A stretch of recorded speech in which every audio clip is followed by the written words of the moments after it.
Bien,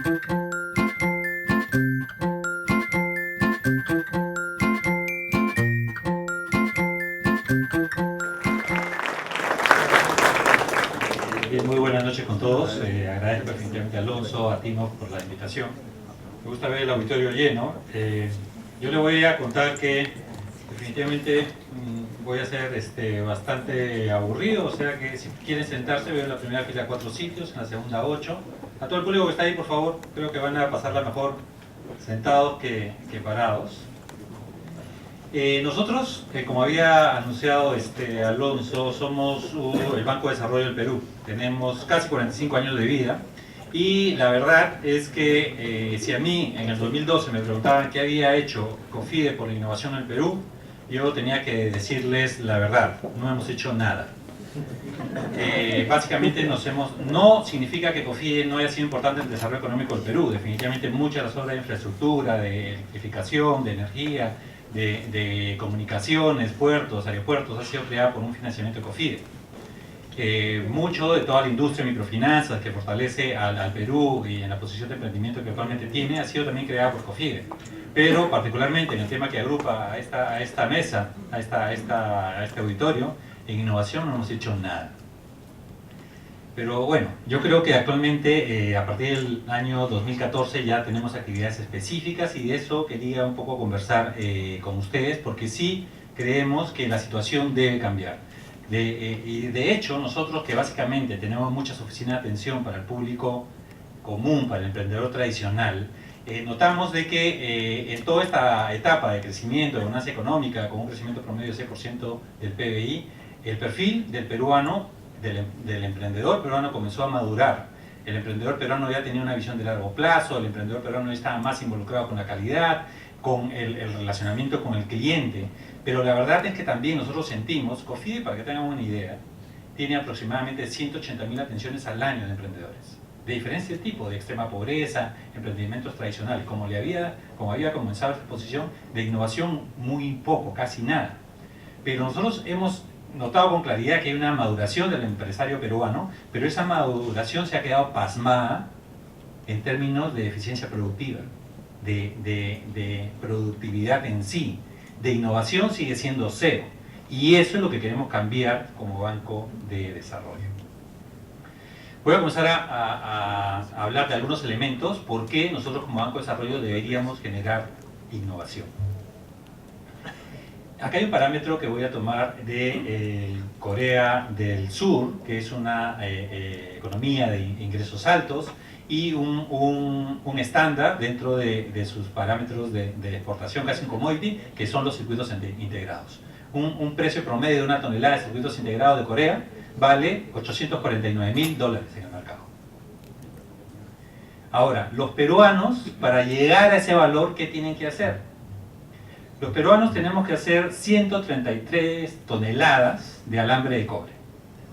Es nuestra especialidad, pero es un país cuprífero, elabora este tipo de productos y adicionalmente a eso significa encontrar un barco, muchos camiones para la logística, es un problema diferente. Y si hablamos de otros sectores, para hacer el mismo valor de una tonelada de circuitos integrados, tenemos que hacer 611 toneladas de harina de pescado. ¿Por qué los coreanos la pasan tan bien vendiendo una tonelada que es tan transportable a $850.000 y nosotros los peruanos tan esforzadamente tenemos que producir 133 toneladas de alambre de cobre o 611 toneladas de harina de pescado? El concepto que hace esa diferencia es el valor agregado basado en la innovación. Nosotros no queremos seguir siendo un país de ingresos medios que se dedique básicamente a la eficiencia productiva, sino tiene que colocar nuevos elementos en la gestión de sus productos. Y eso es fundamentalmente innovación. Otro punto. Esto es estaba conversando con gente de Produce, que este es el génesis del famoso Plan Nacional de Diversificación Productiva. ¿Por qué los países son más ricos unos con otros? ¿Por qué inclusive esa riqueza puede ser diferente en un mismo estado que maneja el mismo tipo de personas, la misma legislación, y hay una ciudad que quizás pueda ser, por no hablar de Perú, puede ser el DF, y por qué Sinaloa es tan pobre por comparar a México? Es fundamentalmente no es necesariamente por el capital, por el acceso a capital, por los recursos humanos, por la mano de obra o por la tierra en sí, es por la complejidad de las relaciones entre la industria. Mientras más compleja es la industria, mientras hay mayores vínculos entre sectores, se genera mucho más sinergias y mucho valor en la producción. Lo que estamos viendo es el mapa de complejidad económica de Corea, que es un país que vende anualmente 475.000 millones de dólares. ¿Qué pasa cuando la comparamos con la de Perú? La del Perú, de 36.000 millones de dólares como venta de exportaciones, es un poco más básica, menos colores, menos compartimentos. Definitivamente es una relación menos compleja.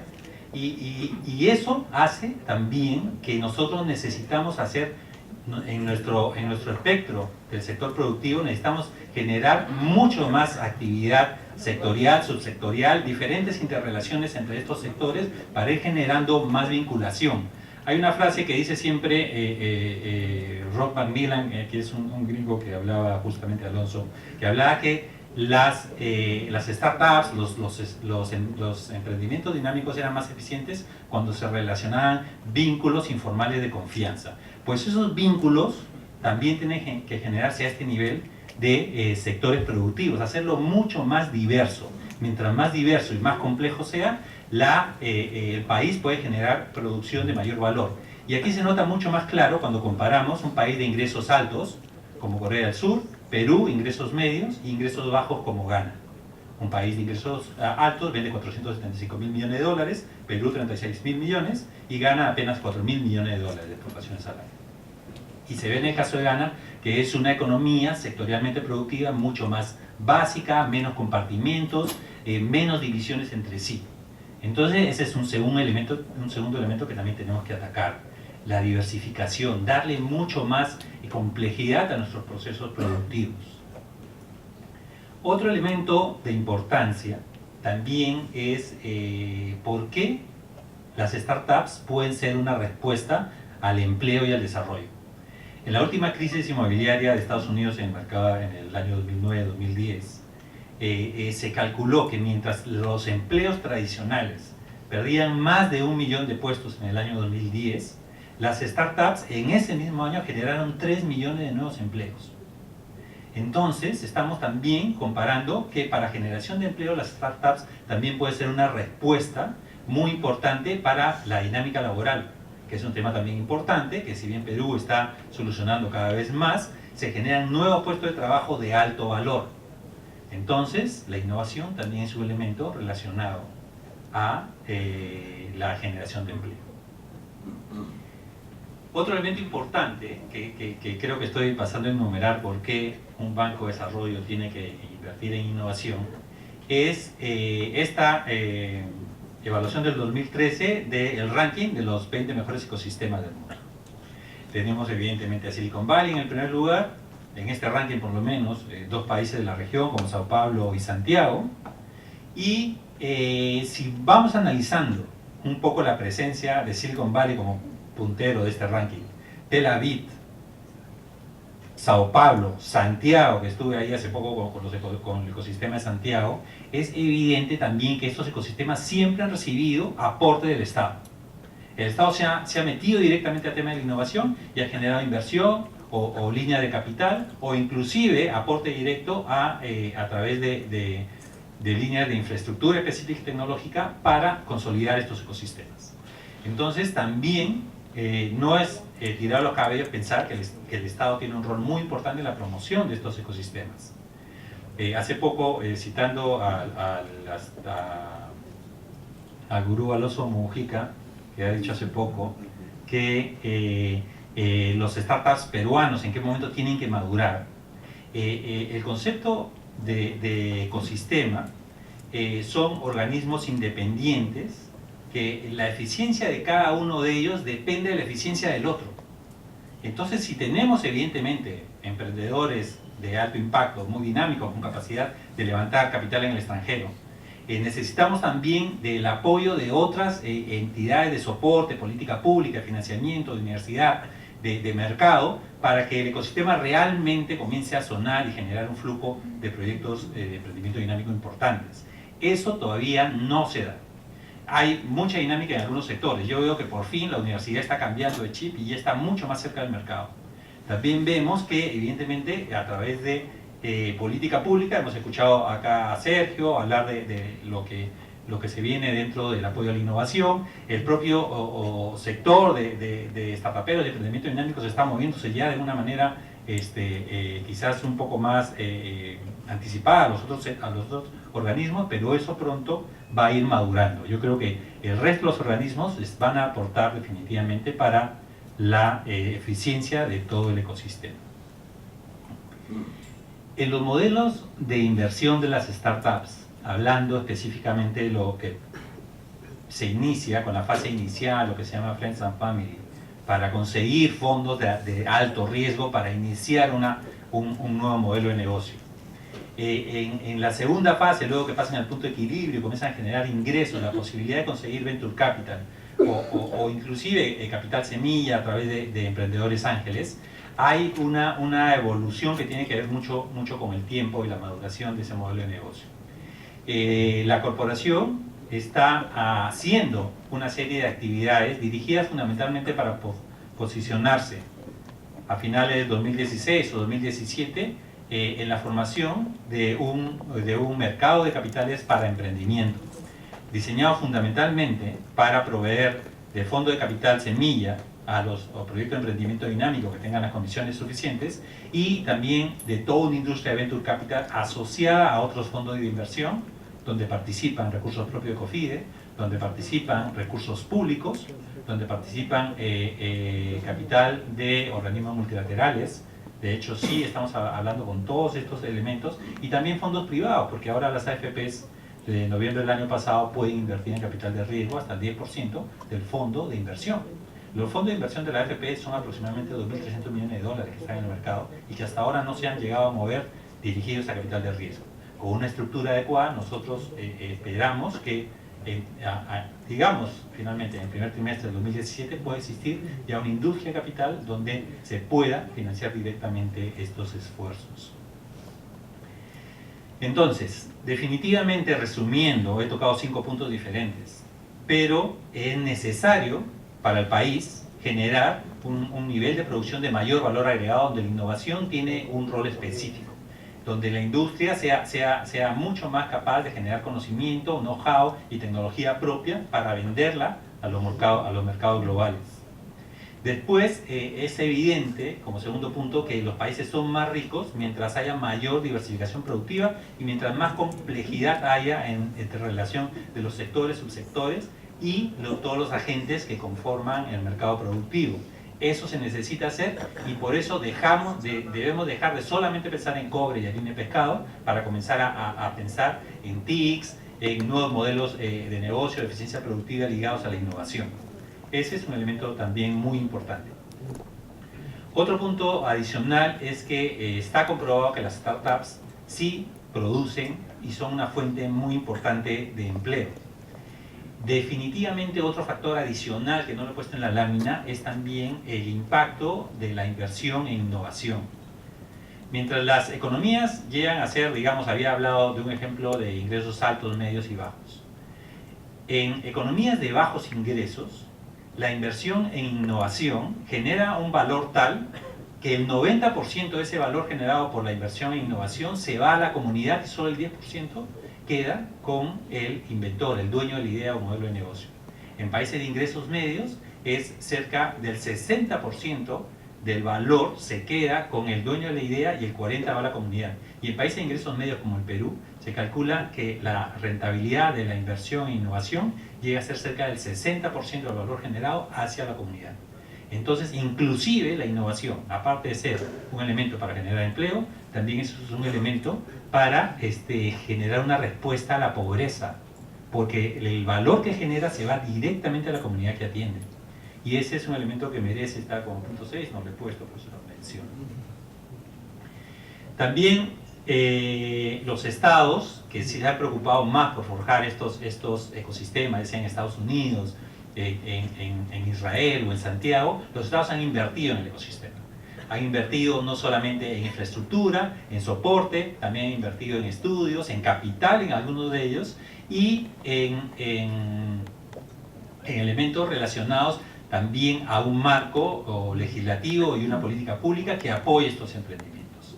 Definitivamente el Estado está en condiciones de comenzar, y creo que ya lo está haciendo, virar hacia esta opción como una opción muy importante para pivotear un poco el estancamiento del Perú hacia una política de mayor crecimiento económico, con rentabilidad social y siempre evaluando el bajo impacto hacia el medio ambiente.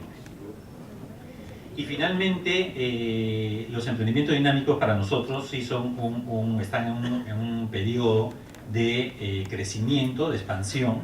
No tenemos aún, y ahí quiero también responder un criterio que se dijo hace unos minutos, si bien hay startuperos que llegan a tener el perfil suficiente y el modelo de negocio del suficiente valor para conseguir capitales en el extranjero, también es cierto que eso no es la constante. Nosotros tenemos como Banco de Desarrollo necesariamente, tengo unos minutos todavía, ¿no? Sí, tengo 5 minutos. Nosotros como Banco de Desarrollo tenemos que ir generando toda una cultura, una sensibilización del mercado de startups para generar un flujo de proyectos de innovación que atraiga a los inversionistas. Si nosotros comenzamos a hacer un fondo de inversión para apoyar los emprendimientos que tengan capacidad de escalar globalmente, como es el caso de Mi Media Manzana, de Compara Bien, de Cine Papaya, en realidad van a ser muy pocos y no va a justificar la estructura de un fondo de inversión para estos fines. Necesitamos generar mayor masa, necesitamos generar mucho más cultura, y esa es el objetivo que tiene la corporación, que ya tiene algunas actividades que se están desarrollando. Con este objetivo de mejorar la cultura, generar sensibilización para apoyar la innovación y establecer una comunidad que se base en vínculos de confianza, de colaboración y confianza, nosotros tenemos actualmente 5 actividades. No son las actividades en las cuales vamos a estar permanentemente. Tenemos un plan de 3 años de sensibilización y cultura, y al cabo de estos 3 años, que se vencen en el trimestre del 2017, tenemos que ya formar la industria capital de emprendedor. La primera actividad es Startup Grind, que es una metodología Google para generar vinculación entre la comunidad, entre emprendedores, entre academia, entre inversionistas, entre el sector público. Ya hemos generado 9 meetups en Lima y en Arequipa, donde con esta metodología generamos, en base a una experiencia, de hecho Pedro ha estado con nosotros en los primeros Startup Grind, y se genera contacto entre los startuperos para que sepan qué está haciendo uno y qué está haciendo el otro, inclusive entre los emprendedores y los inversionistas. Pero esa comunidad tiene que ir creciendo, y de eso se trata esta dinámica.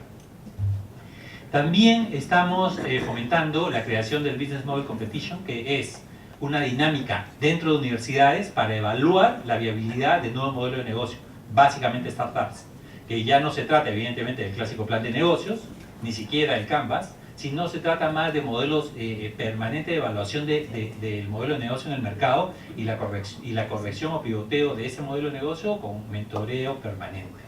Si bien tenemos convenio ya con 6 universidades, no significa que solamente los alumnos de estas 6 universidades participan en este concurso.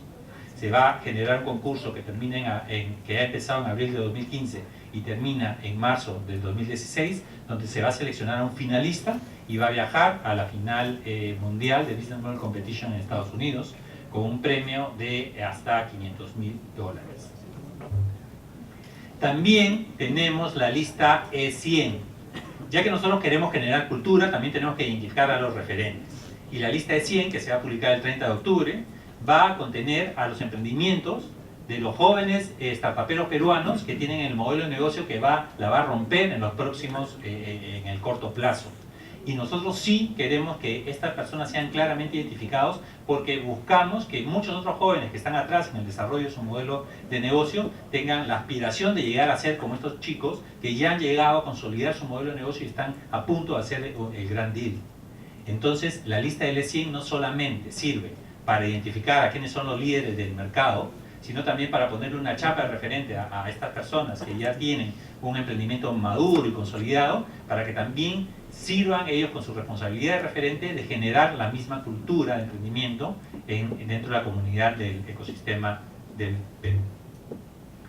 El 8 y el 10 de noviembre estamos organizando con Alta Venture y FOMIN el Perú Venture Capital Conference, en el Hotel Marriott, bueno, eso se lo confirmo después, donde vamos a atraer a referentes mundiales del mercado de Venture Capital y de los emprendimientos dinámicos.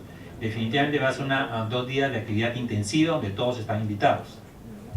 Y finalmente tenemos ya en actividad desde enero de este año el Kickstart, que es un fondo de capital pre-semilla, diría yo, antes que semilla, porque tan solo con el modelo de negocio, un speech de 5 minutos y la evaluación del equipo, nosotros damos hasta $15.000 para que ese equipo tenga la posibilidad de ir escalando y validando su modelo de negocio, con también un mentoreo de parte del equipo de Alta. Entonces, hay varias actividades que nosotros estamos haciendo en este sentido, que busca fundamentalmente esto de hacer madurar el ecosistema. El ecosistema no está aún maduro para tener mucha actividad de fondos de inversión. Está en una etapa incipiente de crecimiento donde hay que fortalecer cada uno de estos agentes que estoy mostrando en la lámina. La política, la cultura, el soporte, el capital humano y los mercados. La actividad de COFIDE está fundamentalmente centrada en el financiamiento. Y estos 3 años de estas actividades que estoy hablando, los meetups, de los E100, de los Kickstart de Capital Semilla, de las conferencias, son actividades que nosotros como Banco de Desarrollo estamos haciendo para generar cultura. Y fundamentalmente, aparte de las actividades de política y las actividades de soporte y cultura, debemos posicionarnos específicamente en el tema de financiamiento, donde nosotros sí tenemos como meta tener, luego de esta sensibilización y generar comunidades de cultura, tener ya un flujo de emprendimiento dinámico necesarios para sostener la creación de un fondo de capital emprendedor. Nosotros, como Banco de Desarrollo, esperamos que antes del 2017 podamos decirles a todos ustedes: tenemos una oferta específica de capital de inversión para sus proyectos, y esto se va a concretar a través de la acción de COFIDE con los otros agentes del ecosistema. Como había dicho anteriormente, solamente el financiamiento de un Banco de Desarrollo no basta. Es importante que ustedes sigan creciendo desde su sector, desde su actividad, para que todo el ecosistema sea eficiente en sí mismo. Bueno, eso es básicamente la exposición. Muchas gracias.